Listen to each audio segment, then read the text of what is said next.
Bonjour. Non, les requins n'ont pas toujours été vus comme des mangeurs d'hommes. D'ailleurs, ils en mangent très peu. Pourtant, les vidéos de squales affolent les réseaux sociaux. Tous les ingrédients du frisson y sont réunis, mais détrompez-vous, au lieu d'alimenter la phobie, certaines de ces images plaideraient plutôt pour une meilleure protection de ces animaux.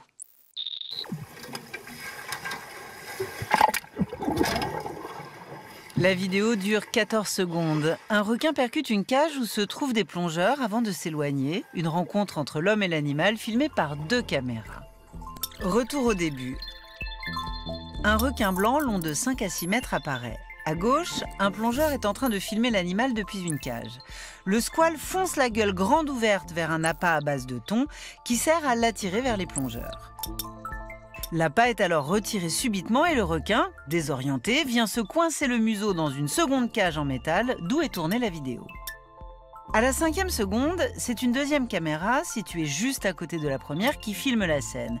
Et pour cause, le plongeur, qui filmait jusqu'à présent, aide maintenant le requin à se dégager, avant que le géant des mers ne s'éloigne rapidement.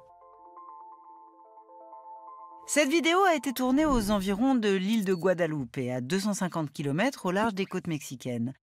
Il s'agit d'une sortie en mer organisée à la rencontre des squales, au cours de laquelle des plongeurs dans des cages observent les requins au plus près. Jusqu'en juin 2022, des opérateurs mexicains organisaient des sorties de ce genre. L'activité a finalement été interdite dans la région suite à des accidents ayant entraîné la mort, non pas de touristes, mais de grands requins blancs, une espèce en voie d'extinction. Le photographe animalier Elie Martinez a réalisé cette séquence en septembre 2018. C'est lui qui filme au début et à la fin de notre vidéo. C'est lui aussi que l'on voit repousser le requin. Elie Martinez n'a publié la vidéo sur Instagram qu'en février 2023, au moment où les autorités mexicaines renouvelaient l'interdiction de cette activité touristique à Guadeloupe. Son objectif ? Montrer qu'il est possible de ne pas mettre en danger les requins et que l'interdiction n'est pas justifiée. Cette vidéo, qu'il qualifie de rescue clip, soit une vidéo de sauvetage, sera vue par près de 4 millions de personnes en 3 mois.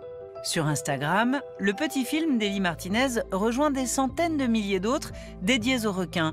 Beaucoup jouent sur la peur, irruption subite du prédateur, gros plan sur sa mâchoire, tous les poncifs du cinéma d'horreur et les codes du suspense y sont repris.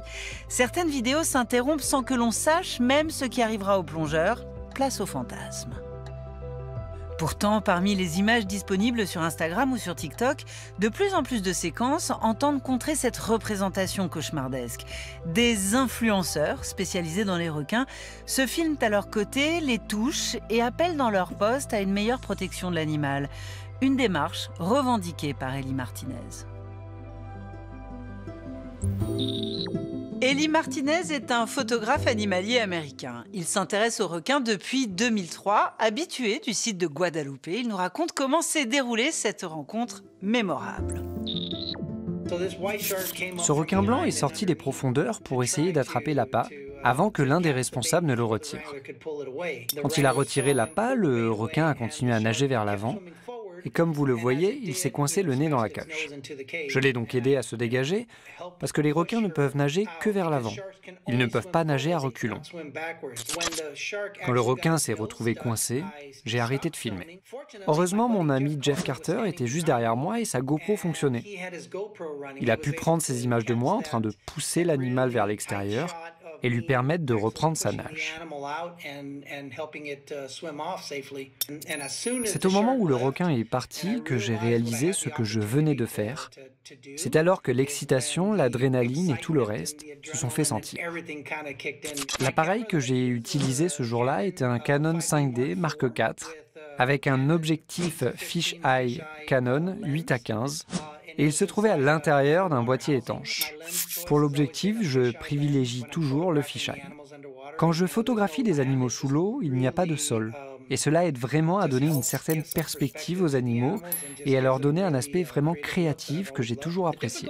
La difficulté quand vous filmez sous l'eau, c'est toujours la lumière. C'est le principal défi, surtout quand vous photographiez en lumière naturelle. Dans ce cas, il faut savoir se positionner car lorsque vous utilisez la lumière naturelle, vous devez vous assurer que le soleil est derrière vous. Le souci, c'est que les animaux utilisent aussi la lumière. Ils essaient toujours de placer la lumière derrière eux pour mieux voir ce qu'il y a dans l'eau. Il s'agit donc toujours d'une bataille pour savoir qui va obtenir la meilleure position, vous ou l'animal. La complexité de photographier dans une cage, c'est que vous êtes limité dans vos mouvements et que vous êtes à la merci de l'endroit où se trouve la lumière. Heureusement, ce jour-là, le soleil était derrière nous.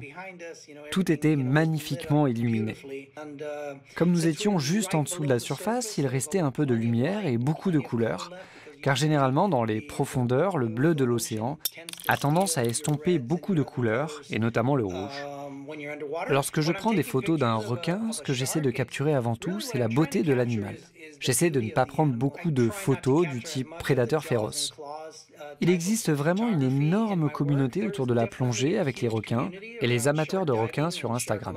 Il y a beaucoup de gens qui aiment les requins et qui sont enthousiasmés par les requins, mais il y a aussi des gens qui sont fascinés et terrifiés par eux et qui ne se mettraient jamais à l'eau avec eux. Il y a donc beaucoup de peur, de fascination et d'excitation à l'égard de ces animaux. Il y en a toujours eu et il y en aura toujours. Les attaques de requins ont causé en tout et pour tous 5 morts dans le monde en 2022, pas plus. La terreur du requin relève donc surtout d'une construction culturelle. François Sarano est océanographe, ancien conseiller scientifique du commandant Cousteau. Il revient pour nous sur l'élaboration de ce mythe du requin mangeur d'hommes qui n'est pas aussi ancien qu'on pourrait le penser. On a beau chercher dans les légendes, les contes, en France, en Europe, en Asie, pas de traces de requins, par exemple. Herman Melville, Victor Hugo, dans Les Travailleurs de la mer, ne font pas des requins les monstres de leurs romans. Ce sont les cachalots, ce sont les pieuvres. Cette qualification de monstre de la mer est arrivée très tardivement, elle est arrivée au XXe siècle, en 1916. Lorsque le tourisme naissant amène des milliers de gens sur les plages du New Jersey, au sud de New York, pour que tout d'un coup, une série d'accidents, 5 de suite en moins de 15 jours, fassent rentrer les requins dans le monde de tout un chacun. Chaque personne voit dans ces animaux monstrueux qui surgissent de la mer et qui, sans prévenir, attaquent les nouveaux monstres. Et il était temps, parce qu'il n'y avait plus de monstres terrestres. Les loups, les ours, les tigres, les lions, on les avait décimés. Mais il faut attendre le 30 juillet 1945 et qu'il y ait le naufrage du croiseur américain Indianapolis pour que tout d'un coup les requins reviennent au premier plan. Le navire est coulé par une torpille japonaise. Les survivants vont rester pendant 4 jours et 4 nuits en pleine mer. Les requins arriveront très tardivement. Ils vont dévorer les cadavres.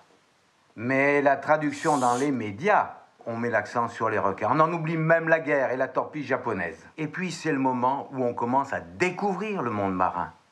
Les premières images sous-marines, avec un bestiaire incroyable. Mais évidemment, parmi eux, les requins. Le commandant Cousteau, en 1956, il a la Palme d'Or avec un film qui s'appelle Le Monde du Silence. Et le terrible, terrible massacre des requins sur le pont de la Calypso, avec Cousteau qui dira « L'ennemi des marins, c'est le requin ». Cousteau ne s'est pas très bien rendu compte de l'impact que cette scène terrible allait avoir sur le monde des requins. Et tous les documentaires, année après année, vont contribuer à ça jusqu'au formidable film de Spielberg qui suit le roman de Peter Benchley qui, en 1975, Les Dents de la Mer, terrifie le monde entier.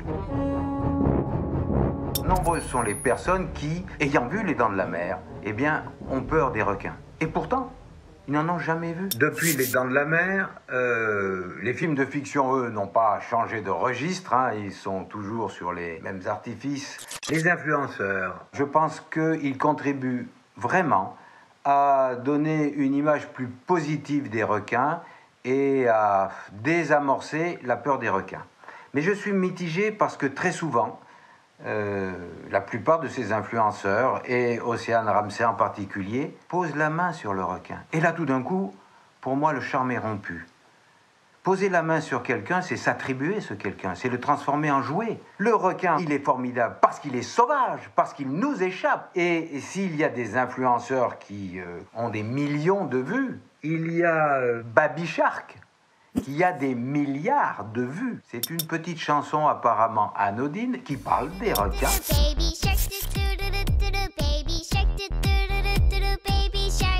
Mais en définitive, les requins, c'est je te mange, tu me manges, je me sauve, tu te sauves. Quand on est en milliards de vues, c'est un tsunami. Vous pouvez passer tous les documentaires que vous voulez. Le requin, eh ben, c'est ce baby shark. Voilà, c'est ça le requin.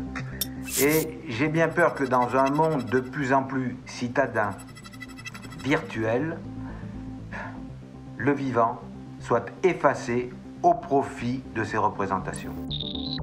Fin 2022, le réalisateur Steven Spielberg regrettait publiquement l'impact que son film, Les Dents de la Mer, a eu sur l'image générale des requins et sur leur préservation. La population des requins vivant en haute mer a chuté de 70% en 50 ans. Mais les choses changent.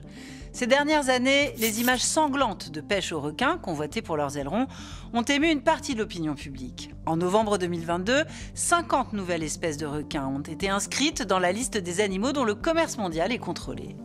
Le travail des ONG, et maintenant des influenceurs requins, pourrait finalement déboucher sur une meilleure protection de ces seigneurs des mers. C'était une enquête de Mathilde Bléiot pour le Dessous des images. Salut à tous.